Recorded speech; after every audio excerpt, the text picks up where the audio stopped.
Important current affairs month February 2024 2024 বৰ্ষৰ ফেব্ৰুৱাৰী মাহৰ যিমানখিনি ইম্পৰ্টেন্ট কাৰেন্ট এফেয়াৰ্স আছে সেইবোৰ কালেক্ট কৰি আজিৰ এই ভিডিওটো প্ৰস্তুত কৰিছো ইয়াত আলোচনা কৰা প্ৰতিটো প্ৰশ্ন উত্তৰ ইম্পৰ্টেন্ট আগন্তুক প্ৰতিযোগিতামূলক পৰীক্ষাৰ প্ৰস্তুতিত এই ভিডিওটোৱে আপোনালোকক সহায় কৰিব প্ৰথম প্ৰশ্নটোৰে আলোচনা আৰম্ভ কৰিছো TRAI ট্ৰাইৰ অধ্যক্ষ হিচাপে কাক নিযুক্তি প্ৰদান কৰা হৈছে চেয়াৰম্যান অফ ট্ৰাই এই প্ৰশ্নটোৰ কাৰণে চাৰিটা অপচন দিয়া আছে অপচন চাৰিটা হৈছে PD বাঘেলা জয়শা অনিল কুমাৰ লাহটি আৰু হাৰুন ৰশিদ খান এই চাৰিটা অপচনৰ ভিতৰত শুদ্ধ উত্তৰটো হৈছে অপচন সি অনিল কুমাৰ লাহটি হৈছে ট্ৰাইৰ নতুন অধ্যক্ষ বা চেয়াৰম্যান এতিয়া আমি ট্ৰাই কি হয় তাৰ বিষয়ে জানি লওঁ some important points on ট্ৰাইৰ সম্পূৰ্ণ নাম হৈছে telecom regulatory authority of India অসমীয়াত ইয়াক ভাৰতীয় টেলিকম নিয়ামক কৰ্তৃপক্ষ বুলি কোৱা হয় ট্ৰাই হৈছে ভাৰত চৰকাৰে স্থাপন কৰা এটি নিয়ামক সংস্থা বা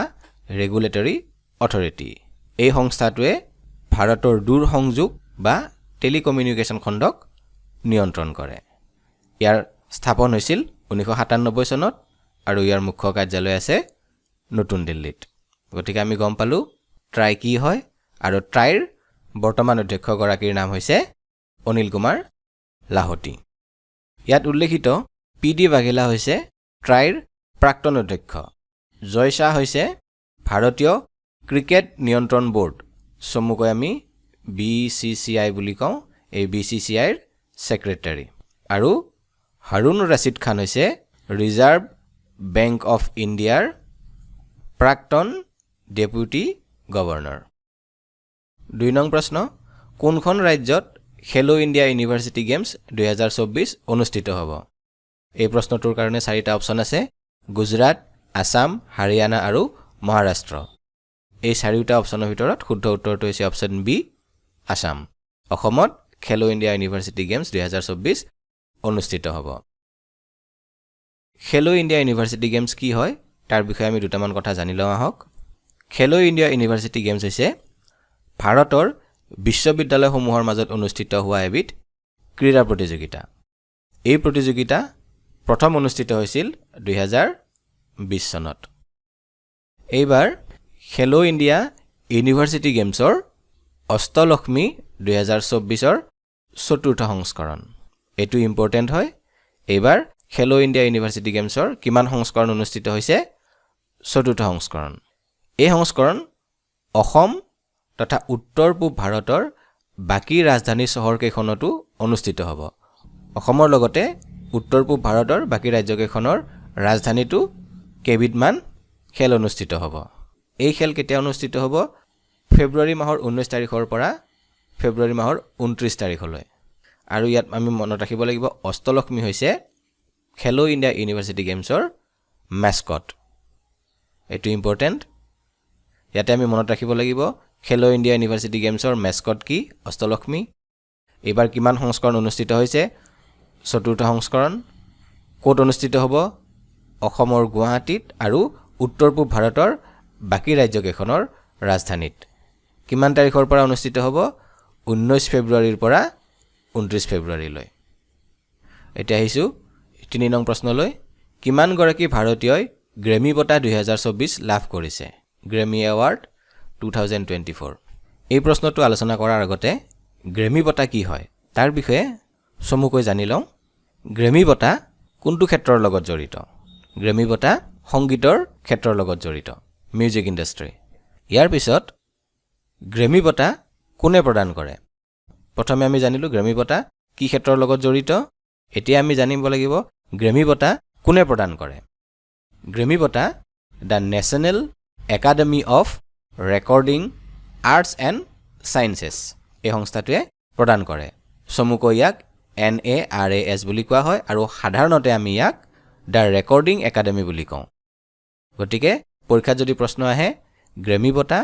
কোনে প্ৰদান কৰে তেতিয়া আমাৰ উত্তৰ হ'ব দ্য ৰেকৰ্ডিং একাডেমী বা the national academy of recording arts and sciences অন্যটা প্ৰশ্ন কোনখন দেশৰ কোন স্থানত গ্ৰেমি বঁটা প্ৰদান অনুষ্ঠান অনুষ্ঠিত হয় এইটো আমি জানিব লাগিব কোনখন দেশত অনুষ্ঠিত হয় আমেৰিকা যুক্তৰাষ্ট্ৰত স্থান হৈছে crypto.com arena Los Angeles California এই স্থানত গ্ৰেমি বঁটা প্ৰদান অনুষ্ঠান অনুষ্ঠিত হয় গ্ৰেমি বঁটাৰ বিষয়ে আৰু এটা কথা জানি লওঁ প্ৰথম গ্ৰেমি বঁটা প্ৰদান অনুষ্ঠান কেতিয়া অনুষ্ঠিত হৈছিল এই প্ৰশ্নটোৰ উত্তৰ হ'ব 1959 চনৰ মে মাহৰ 4 তাৰিখে প্ৰথম গ্ৰেমি বঁটা প্ৰদান অনুষ্ঠান অনুষ্ঠিত হৈছিল এতিয়া আমি আমাৰ প্ৰশ্নটোলৈ আহিছোঁ কিমান গৰাকী ভাৰতীয়ই গ্ৰেমি বঁটা 2024 লাভ কৰিছে ইয়াতে এই অপচন 4টা দিয়া আছে 5 গৰাকী 3 গৰাকী 4 গৰাকী আৰু 2 গৰাকী এই চাৰিটা অপচনৰ ভিতৰত শুদ্ধ উত্তৰটো হৈছে অপচন এ 5 গৰাকী 5 গৰাকী ভাৰতীয়ই গ্ৰেমি বঁটা 2024 লাভ কৰিছে এতিয়া আমি জানি লওঁ কোন সেই 5 গৰাকী ব্যক্তি তেওঁলোক হৈছে জাকিৰ হুছেইন শংকৰ মহাদেৱন গণেশ ৰাজাগোপালন সিলভা গণেশ বিনায়কৰাম আৰু ৰাকেশ চৌৰাচিয়া এই 5 গৰাকী ভাৰতীয়ই 2024 বৰ্ষৰ গ্ৰেমি বঁটা লাভ কৰিছে 4 নং প্ৰশ্ন কোনে সং অফ দা ইয়াৰ হিতানত গ্ৰেমি বঁটা 2024 লাভ কৰিছে হিতানটো বা কেটেগৰীটো হৈছে কি সং অফ দা ইয়াৰ এই প্ৰশ্নটোৰ কাৰণে 4টা অপচন দিয়া আছে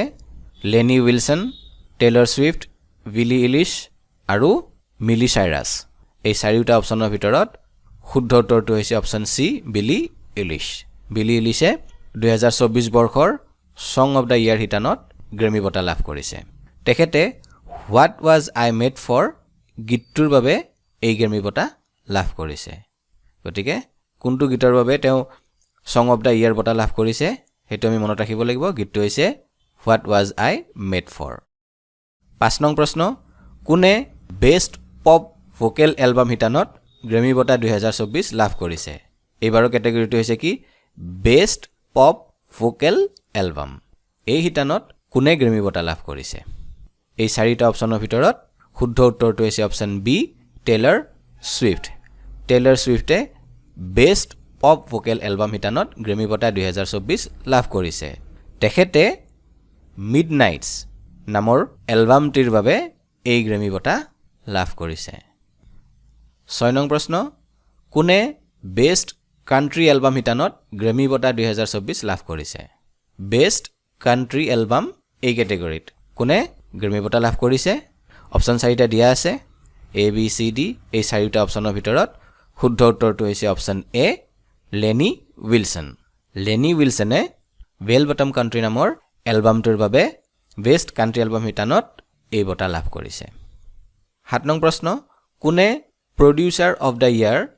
নন ক্লাছিকেল হিতানত গ্ৰেমি বঁটা 2024 লাভ কৰিছে producer of the year non classical category ইয়াতে 4টা অপচন আছে এ বি চি আৰু ডি এই 4টা অপচনৰ ভিতৰত শুদ্ধ উত্তৰটো হৈছে অপচন বি জেক এণ্টনফে producer of the year non classical হিতানত গ্ৰেমি বঁটা 2024 লাভ কৰিছে 8 নং প্ৰশ্ন কোনে বেষ্ট পপ সলো পাৰফৰ্মেন্স হিতানত গ্ৰেমি বঁটা 2024 লাভ কৰিছে বেষ্ট পপ সলো পাৰফৰ্মেন্স এইটো হিতানত কোনে গ্ৰেমি বঁটা লাভ কৰিছে এই 4টা অপচনৰ ভিতৰত শুদ্ধ উত্তৰটো হৈছে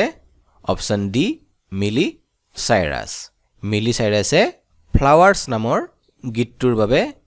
বেষ্ট পপ সলো পাৰফৰ্মেন্স হিতানত গ্ৰেমি বঁটা 2024 লাভ কৰিছে গতিকে মনত ৰাখিব লাগিব কোনটো গীতৰ বাবে মিলি চাইৰাছে বেষ্ট পপ সলো পাৰফৰ্মেন্স হিতানত গ্ৰেমি বঁটা 2024 লাভ কৰিছে গীতটো হৈছে ফ্লাৱাৰ্ছ 9 নং প্ৰশ্ন তলত উল্লেখিত কোনটোৱে বেষ্ট কমেডি এলবাম হিতানত গ্ৰেমি বঁটা 2024 লাভ কৰিছে এবাৰৰ হিতানটো হৈছে বেষ্ট কমেডি এলবাম ইয়াতে 4টা অপচন আছে some like it hot Shakti what's in a name this is Y